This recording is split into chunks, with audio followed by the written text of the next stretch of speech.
La haute autorité pour la bonne gouvernance a été officiellement installée aujourd'hui. Les membres ont prêté serment en présence du chef de l'État et de plusieurs personnalités. Leur mission est claire, lutter contre la corruption. La rentrée scolaire 2014-2015 est prévue le 15 septembre prochain. À quelques jours de cette rentrée, le ministre de l'Éducation nationale et de l'enseignement technique a rencontré les acteurs du système éducatif. Kandia Camara invite ces acteurs à se mobiliser pour la réussite de cette rentrée. Le cessez-le-feu est entré en vigueur dans l'est de l'Ukraine. Ce vendredi, l'accord a été signé entre les autorités ukrainiennes et les séparatistes pro-russes. Moscou et Kiev se félicitent de cet accord de paix, mais les Occidentaux restent prudents. Et en sport, football, la Côte d'Ivoire reçoit la Sierra Leone demain au stade Félix Houphouët-Boigny dans le cadre des éliminatoires de la CAN 2015 prévus au Maroc. Pour parler justement de ce match, nous recevrons un invité dans cette édition. Il s'agit de M. Pierre Gondo, porte-parole de la PIF. Nous échangerons avec lui dans quelques minutes. Bonsoir, M. Pierre Gondo. Bonsoir, madame. Voilà, ce sera tout à l'heure et on parlera de ce match Côte d'Ivoire-Sierra Leone. D'accord, merci bien. Dans quelques minutes donc. Merci. Commençons par le palais présidentiel où les membres de la haute autorité pour la bonne gouvernance ont prêté serment ce vendredi. C'était en présence du chef de l'État et de plusieurs personnalités. Les membres, au nombre de 9, dont 2 femmes, ont été félicités par le président de la République. Il leur a rappelé l'essentiel de leur mission, à savoir lutter contre la corruption. Le reportage de Jérôme Kofi Abolin. Je jure de remplir mes fonctions avec honnêteté, impartialité, intégrité et objectivité dans le respect de la Constitution, des lois et règlements de la République. Comme le président de la haute autorité pour la bonne gouvernance, les autres membres de l'institution, au nombre desquels 2 femmes, se sont succédés pour prendre l'engagement solennel de bien et fidèlement remplir leur mission. Mission qui consiste à œuvrer avec honnêteté, impartialité, intégrité et objectivité, conformément à la teneur du serment. Un engagement devant des témoins et non des moindres, à savoir des personnalités nationales et internationales, avec au premier rang le président de la République de Côte d'Ivoire, Alassane Ouattara, mais aussi devant la Chambre des comptes de la Cour suprême, délocalisée pour la circonstance à la salle des pas perdus de la présidence de la République. Le premier avocat général à la Cour suprême, Adolphe Kagugigi, avant de souhaiter bon vent à la haute autorité pour la bonne gouvernance, a indiqué que l'avènement de son président avec ses conseillers à travers cette cérémonie serait une rigoureuse riposte des autorités pour freiner, voire éradiquer la corruption en Côte d'Ivoire. Lui succédant, le président de la Cour suprême, président de séance, a d'abord exprimé ses remerciements au président de la République, Alassane Ouattara, pour avoir pris l'initiative de mettre en place la haute autorité pour la bonne gouvernance. Il a ensuite félicité le président de la haute autorité pour la bonne gouvernance et les autres membres de l'institution pour la marque de confiance dont ils ont été l'objet. Vous êtes au total 9 personnalités, choisies parmi environ 20 millions d'Ivoiriens. C'est donc une marque de confiance. C'est une marque de confiance inestimable, devrais-je dire. C'est un insigne honneur. Soyez-en félicités. Mais en même temps, c'est une très lourde charge qui vous est confiée. Celle de nettoyer, je ne dirais pas les écuries d'Augias, mais de nettoyer de fond en comble la maison Côte d'Ivoire, sans hésiter à en déplacer les meubles pour faire fuir les animaux de l'ombre, comme aimait à le dire le président fondateur Félix Houphouët-Boigny. Et le président de la Cour suprême, Konema Amadou, de définir la feuille de route de la haute autorité pour la bonne gouvernance en 2 volets essentiels. L'un consistant à renforcer la lutte contre la corruption, l'autre visant à la promotion de la bonne gouvernance avec pour objectif de débarrasser l'administration de cet art, soit par l'éducation, soit par la prévention et si nécessaire, par la répression. Immortaliser la cérémonie l'a été par une photo de famille aux côtés du président de la République, Alassane Ouattara. Et le chef de l'État a aussi accordé des audiences ce vendredi au palais présidentiel. Il s'est entretenu avec le président du groupe Afriland First Bank et l'ambassadeur d'Espagne en Côte d'Ivoire. Le diplomate espagnol en fin de mission en Côte d'Ivoire est allé faire ses adieux au président de la République. On fait le point avec notre reporter Viviane Aimé. Banque panafricaine dont le siège est à Genève, le groupe Afriland First Bank a mis le cap sur la Côte d'Ivoire. Le président du groupe, Dr Paul Fokam, est venu voir le président de la République pour lui soumettre le désir du groupe Afriland First Bank de prendre une part active à l'essor de l'économie nationale. Nous voulons investir en Côte d'Ivoire et nous sommes là pour durer, pour promouvoir l'entreprise, pour promouvoir l'entrepreneur, pour participer à une Côte d'Ivoire émergente en 2020. Nous avons déjà investi 20 milliards en Côte d'Ivoire. Et bien entendu, nous allons pouvoir amener d'autres entrepreneurs que nous allons accompagner dans l'investissement. Dernière audience avec le chef de l'État ivoirien pour son Excellence Fernando Moran Calvo Sotelo, ambassadeur d'Espagne qui est en fin de mission au terme de 3 années à la tête de la représentation diplomatique de son pays en Côte d'Ivoire. L'ambassadeur d'Espagne qui est venu faire ses adieux au président de la République a exprimé sa satisfaction d'avoir exercé en Côte d'Ivoire. Comme j'ai dit à Monsieur le Président de la République, je quitte avec des regrets pour ne pas avoir pu rester plus longtemps en Côte d'Ivoire. J'essayais pendant ces 3 années de renforcer la coopération entre nos deux pays, coopération politique et la coopération économique. Et j'espère que Monsieur le ministre d'État sera d'accord avec moi que les relations bilatérales entre la Côte d'Ivoire et l'Espagne traversent un moment magnifique. Avant son affectation en Côte d'Ivoire, son Excellence Fernando Moran Calvo Sotelo avait été en poste en RDC, puis au Sénégal et en Gambie. Le tribunal du commerce d'Abidjan fait son bilan. Ce bilan a été présenté hier au chef de l'État. La juridiction chargée de régler les litiges commerciaux a traité plus de 10 000 affaires et rendu plus de 8 000 décisions en 2 années d'exercice. Des entreprises ont été créées. Le nombre dépasse les 20 000 selon le président du tribunal de commerce. On retrouve Viviane Aimé. Efficacité et célérité sont les directives données il y a 2 ans par le président de la République à la nouvelle équipe nommée pour assurer le fonctionnement du tribunal de commerce d'Abidjan. Instance chargée du règlement et de l'arbitrage des litiges nés de l'activité économique nationale. Le bilan de ces 2 premières années d'exercice a été présenté par le président du tribunal, Comouin François, au président de la République. Durant les 2 années, nous avons reçu 10 998 affaires et nous avons rendu 8 352 décisions.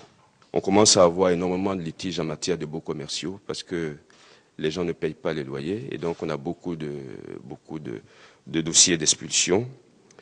On a des litiges aussi concernant les associés qui beaucoup méconnaissent les règles de fonctionnement des sociétés commerciales. On a des litiges concernant l'énergie, notamment la CIE et la SODECI, dont les agents parfois ont des comportements qui sont contraires à la convention de concession conclue avec l'État de Côte d'Ivoire. Et on a beaucoup de litiges bancaires, les gens ne remboursent pas les crédits et donc ça pose un problème. De l'assurance aussi parce que les sinistres ne sont pas réglés et les cotisations qu'on fait en matière d'assurance vie ou d'assurance retraite ne sont pas non plus reversées à la fin des contrats. Ce souci du président de la République de faire du tribunal de commerce d'Abidjan un instrument efficace qui va stimuler la confiance des acteurs économiques et des investisseurs est bien sûr accompagné de mesures et de moyens pour atteindre cet objectif. Ainsi, à la demande du gouvernement, la Banque mondiale a déjà investi 1 milliard de francs pour son fonctionnement et 1 demi-milliard de francs pour son informatisation. Le président de la République a adressé ses félicitations à la nouvelle équipe pour le travail réalisé au cours de ces 2 premières années d'exercice. Je voudrais vous dire vraiment toute ma satisfaction. J'ai eu à rencontrer M. le Président. Nous avons échangé sur le travail qui est fait au tribunal du commerce. Et nous avons tous été impressionnés par la qualité de ce travail. Et témoignage en a été donné par de nombreux acteurs au niveau du secteur privé, mais également au niveau de la communauté internationale. Je voudrais donc vous encourager, vous dire que nous comptons beaucoup sur vous parce qu'il y va de la crédibilité de la chose jugée dans ce domaine en Côte d'Ivoire. La nouvelle équipe dirigeante a fait la promesse d'aller encore plus loin et de réaliser toutes les attentes placées en elle. Le réseau électrique ivoirien va se renforcer dans les prochains jours. Un poste de 225 kV sera construit à la Djibi. C'est un quartier dans la commune de Cocody. Ce poste va améliorer l'alimentation en électricité des quartiers de la Riviera, d'Angré et de la commune de Bingerville. La première pierre de cette infrastructure a été posée hier par le Premier ministre Daniel Kablan-Duncan. C'est un témoignage signé Hugues Vibli. Dans 12 mois, une fois achevés les travaux de construction du poste 225 kV de la Djibi, la qualité de la fourniture d'électricité sera nettement améliorée et les pannes et autres saturations du réseau électrique seront un bien lointain souvenir pour les habitants des communes de Cocody, Adjamé et Bingerville. La création des nouveaux départs HTA et le renforcement du réseau de distribution associé permettront l'amélioration de l'alimentation en électricité des zones nord et est d'Abidjan, notamment Angré, Djibi, 8e tranche, 7e tranche, Cocody, Riviera, Abobo, Adjamé et celle de la ville de Bingerville. Cet acte posé par le Premier ministre Daniel Kablan-Duncan matérialise la volonté du gouvernement d'améliorer la fourniture de l'électricité au plan national. Le poste 225 kV de la Djibi est financé par un prêt de 15 milliards de francs CFA de la BOAD. Sa réalisation s'inscrit dans un vaste programme de construction et de renforcement des réseaux d'électricité élaborés par le gouvernement. Grâce à la mise en œuvre diligente d'importants projets d'investissement tant public que privé, à travers des partenariats publics et privés, l'offre a connu une hausse de 17% en 2012, ce qui a permis d'atteindre aujourd'hui une capacité de 1540 MW. D'autres ont parlé de 1600 MW. Mais l'ambition du gouvernement est d'atteindre 2000 MW en 2015 et 4000 MW à l'horizon 2020 pour répondre aux besoins tant nationaux que de la sous-région. Viser une nette amélioration du temps de coupure estimé à 45 heures en 2013 contre 56 en 2010. Le programme de renforcement du réseau électrique national coûtera au gouvernement 526 milliards de francs CFA et prévoit, entre autres, la réalisation de plus de 200 postes de distribution, 100 à Abidjan et la construction de nouveaux postes haute tension. Le Premier ministre a aussi procédé à l'installation de la commission de la réforme fiscale. La cérémonie a eu lieu aujourd'hui. Cette commission créée le 20 août dernier est chargée d'étudier et de proposer au gouvernement les voies et moyens d'améliorer le système fiscal afin de mettre en place une fiscalité simple, efficace et équitable. Elle est composée de 27 membres, nous explique Sidonie Davila. Installés cette fin de semaine par le Premier ministre Daniel Kablan-Duncan, les membres de la commission de la réforme fiscale sont au nombre de 27. Cette commission est chargée de proposer au gouvernement des réformes à court, moyen et long terme, ce qui permettra de renforcer l'efficacité et le rendement du système fiscal national, d'aider à la mise en place d'une fiscalité locale performante et d'un environnement fiscal favorisant la compétitivité de l'économie. La commission regroupe en son sein les représentants des ministères, des administrations, des chambres consulaires, des collectivités territoriales et du secteur privé. La commission de réforme fiscale que vous venez de créer, il prend tout son sens dans la mesure où la mise en place d'une fiscalité adaptée ne doit plus être la seule prérogative des administrations publiques et encore moins des administrations douanières et fiscales. La participation de toutes ces structures aux travaux de cette commission démontre que l'administration est plus que jamais résolue à se tourner vers un partenariat gagnant-gagnant. La création d'une commission fiscale, une initiative du Premier ministre Daniel Kablan-Duncan qui démontre une fois de plus son engagement auprès des administrations. La mise en place de cette commission est une démarche particulière dans notre histoire récente. En effet, elle s'inscrit dans la dynamique des importantes réformes structurelles et sectorielles entreprises par le gouvernement depuis 2011 en vue de la réalisation de la vision du chef de l'État, son Excellence M. Alassane Ouattara, de faire de la Côte d'Ivoire un pays émergent à l'horizon 2020. Il est temps de concevoir une fiscalité locale simplifiée, transparente, à haut rendement qui allège les charges des subventions de l'État central. La commission aussitôt installée s'est mise au travail sous la houlette de son président Lambert Fekese. Elle devra rendre son rapport dans 4 mois. La BAD est de retour à Abidjan, c'est officiel. Premier signe révélateur de ce retour, c'est l'arrivée du président Donald Kaberuka le 18 août dernier. 1000 agents sont déjà là, ils seront 2000 bientôt. Mais quels sont les impacts de la présence de ces agents au pouvoir d'achat relativement élevé sur l'économie ivoirienne? Élément de réponse avec Noël Niagno. La BAD, Banque africaine de développement, est de retour à sa maison sur les bords de la lagune Ébrié. En attendant la fin de la réhabilitation de son siège, la BAD est logée au CCIA, Centre de commerce international d'Abidjan Plateau, désormais bureau annexe de la BAD à Abidjan. Signe révélateur de ce retour, l'arrivée de Donald Kaberuka, le président du groupe, depuis le 19 août dernier. Puis suivra le 8 septembre la cérémonie officielle avec la montée des drapeaux des pays membres et la tenue en terre ivoirienne du premier conseil d'administration. Du beau monde en perspective. Et bonjour aux bonnes perspectives de l'économie ivoirienne, parce que la BAD à Abidjan, c'est avant tout 2000 agents en permanence dans la capitale économique ivoirienne. Des agents au pouvoir d'achat relativement élevé. Conséquence immédiate, une consommation boostée et tout le monde s'en sort à bon compte. Les grandes surfaces, les agences immobilières, les restaurants, les hôtels, les chauffeurs de taxi, les stations d'essence vont connaître un regain d'activité. Mais attention, cela induit de nouvelles dispositions. Ils ont parlé des normes hygiéniques et puis ils ont parlé du mode de paiement électronique pour faciliter le règlement de leurs factures. Il est quand même normal que nous ayons des chauffeurs professionnels qui vont rendre un service de qualité. Autre exigence, celle-là en direction des banques. Il s'agira d'offrir aux agents de la BAD la possibilité d'ouvrir des comptes en devises. Ça, c'est pour les gains financiers et les conditionnalités à observer. Mais le retour de la BAD à Abidjan, c'est aussi en termes de gains en facteurs non monétaires considérables.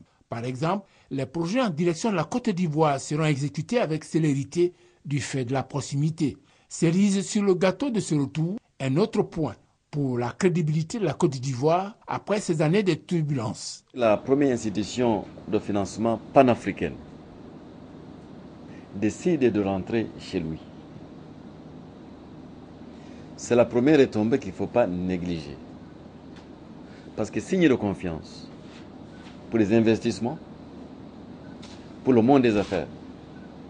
Alors, je ne peux pas, moi, aujourd'hui, chiffrer cette retombée, mais je pense que c'est la retombée la plus importante. C'est vrai, c'est un retour gagnant pour la Côte d'Ivoire. Reste maintenant la question de la gestion rigoureuse de ce potentiel, de son exploitation conséquente dans l'espace, le temps, de sorte à combler ces années de gâchis.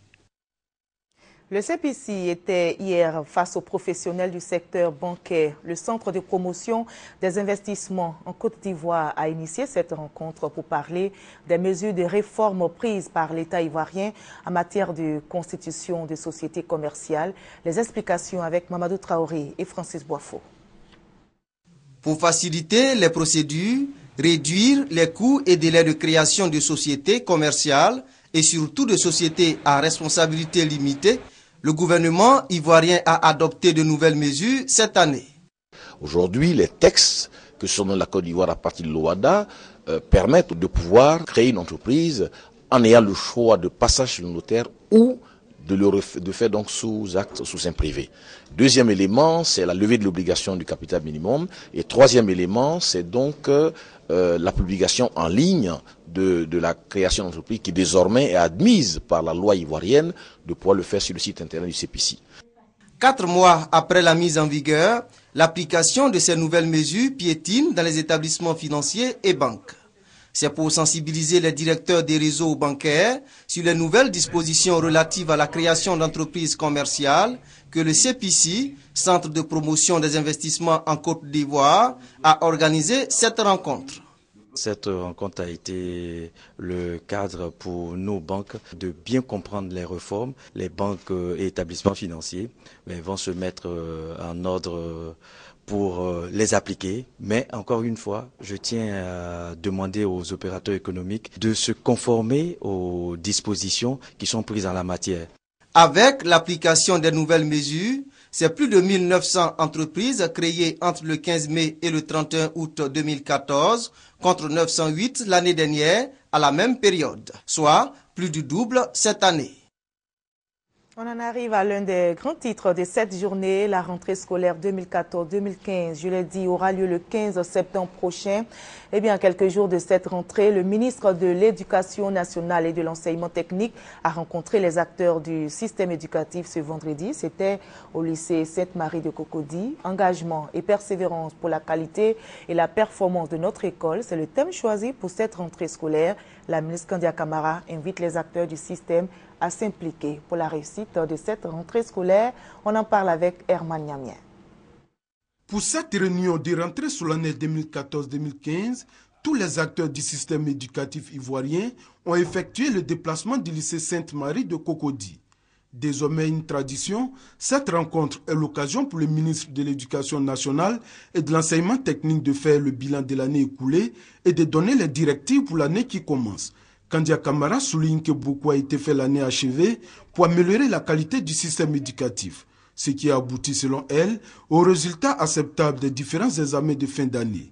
Et pour cette rentrée scolaire 2014-2015, qui a pour thème engagement et persévérance pour la qualité et la performance de notre école, le ministre de l'Éducation nationale et de l'enseignement technique a dit ceci. Les frais d'inscription restent inchangés. Ils sont de 6 000 francs CFA pour l'enseignement secondaire, dont 1 000 francs pour la carte d'identité scolaire. Dans l'enseignement primaire, l'inscription est totalement gratuite. Les frais d'examen sont de 500 francs CFA pour le CEP et l'entrée en 6e, 2 000 francs CFA pour le BPC et 5 000 francs pour le baccalauréat. Les inscriptions parallèles sont formellement interdites. La vente des fascicules est soumise à un agrément de la commission installée à cet effet à la direction de la pédagogie et de la formation continue. Kandia Camara invite les directeurs régionaux et leurs collaborateurs à veiller au respect scrupuleux des consignes officielles. Actualité oblige, le ministre de la Santé et de la lutte contre le sida aux côtés du ministre de l'Éducation nationale et de l'enseignement technique est venu sensibiliser les différents responsables d'établissements scolaires sur la fièvre hémorragique à virus Ebola. Cette maladie à virus Ebola est devenue, comme l'a annoncé l'OMS, une préoccupation mondiale, internationale. Et nous devons, nous, en Côte d'Ivoire, être extrêmement vigilants. Vigilants, responsables. L'assistance a également bénéficié d'une présentation de la maladie et d'une démonstration du lavage des mains. On l'a appris aujourd'hui, l'Union européenne va débloquer près de 92 milliards de francs CFA pour aider les pays d'Afrique touchés par le virus Ebola. Les pays concernés sont la Guinée, la Sierra Leone, le Libéria, le Nigeria. Le virus Ebola a déjà tué plus de 2000 personnes selon l'OMS. L'Organisation mondiale de la santé a annoncé hier la sélection de 8 traitements et 2 vaccins contre la maladie. Par ailleurs, l'Union africaine se réunit d'urgence lundi pour parler de la maladie, c'est-à-dire du virus Ebola. L'élection du président du Rassemblement des jeunes républicains est prévue le samedi 20 septembre prochain au Palais des Sports de Treichville. Ce sera à la faveur du 3e congrès de la jeunesse républicaine. Le secrétaire général par intérim du RDA a procédé au lancement de la campagne pour le nouveau bureau du Rassemblement des jeunes républicains. Explication avec Abou Sanogo. Ambiance de fête dans les différents états-majors. Ce 20 septembre, 29 d'entre eux s'affronteront pour la présidence du RJR et 2 pour le poste de commissaire.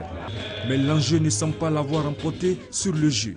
Il n'y a pas de compétition véritable à ce congrès, puisque tous les candidats ont une seule aspiration, ont une seule volonté, celle de pouvoir organiser la jeunesse du parti, la mettre en ordre de bataille pour les élections présidentielles de 2015. Un code de bonne conduite encadre le scrutin. Il est soumis à la signature de tous les candidats. Nous sommes prêts à respecter en tout cas les textes que nous avons signés. Voilà, toute responsabilité. J'attends de ce congrès, un RJR fort, un RJR rassemblé. Rassurez-vous, chers frères, le RJR ira à ce congrès avec une certaine responsabilité. Nous sommes des frères, nous ne sommes pas des adversaires. Pour nous, ce congrès est une fête des retrouvailles et de la remobilisation. Aujourd'hui, le RDR a besoin d'une jeunesse qui mobilise, a besoin d'un leader qui puisse aller au-delà même des jeunes du RDR pour aller pêcher des jeunes de l'opposition, mais d'autres partis politiques, et leur dit que le bon choix, c'est Alassane Ouattara. Le secrétaire général par intérim du Rassemblement des Républicains, Amadou Soumaoro, entend s'appuyer sur les jeunes du parti pour offrir un second mandat au président Alassane Ouattara. Nous avons indiqué clairement que, au bout de ce congrès, c'est le Rassemblement des jeunes républicains qui doit sortir vainqueur. Et c'est pour cela que nous les avons interpellés pour qu'ils puissent faire preuve de responsabilité et surtout une haute idée de la mission qui consiste en la réélection du président de la République pour les élections prochaines.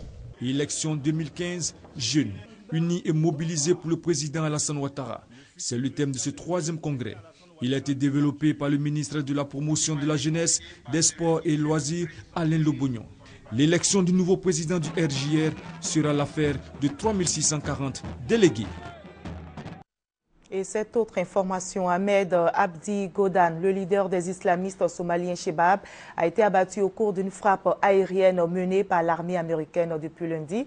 L'opération a ciblé une réunion de hauts responsables Shebab à laquelle participait Godan. Selon Washington, sa mort est une perte majeure du point de vue symbolique et opérationnel pour la plus importante des entités affiliées à Al-Qaïda. Le cessez-le-feu est entré en vigueur dans l'est de l'Ukraine. Ce vendredi, l'accord a été signé entre les autorités ukrainiennes et les séparatistes pro-russes à Biélorussie. Moscou et Kiev se félicitent de cet accord de paix, mais les Occidentaux restent prudents et espèrent que la trêve sera respectée. En sport, football, je l'annonçais également dans les titres, la Côte d'Ivoire reçoit la Sierra Leone demain, samedi au stade Félix Houphouët-Boigny dans le cadre des éliminatoires de la CAN 2015. Et justement, pour parler de ce match, nous avons avec nous le porte-parole de la Fédération ivoirienne de football, M. Pierre Gondo. Bonsoir, M. Gondo. Bonsoir, madame. Bonsoir aux Ivoiriens.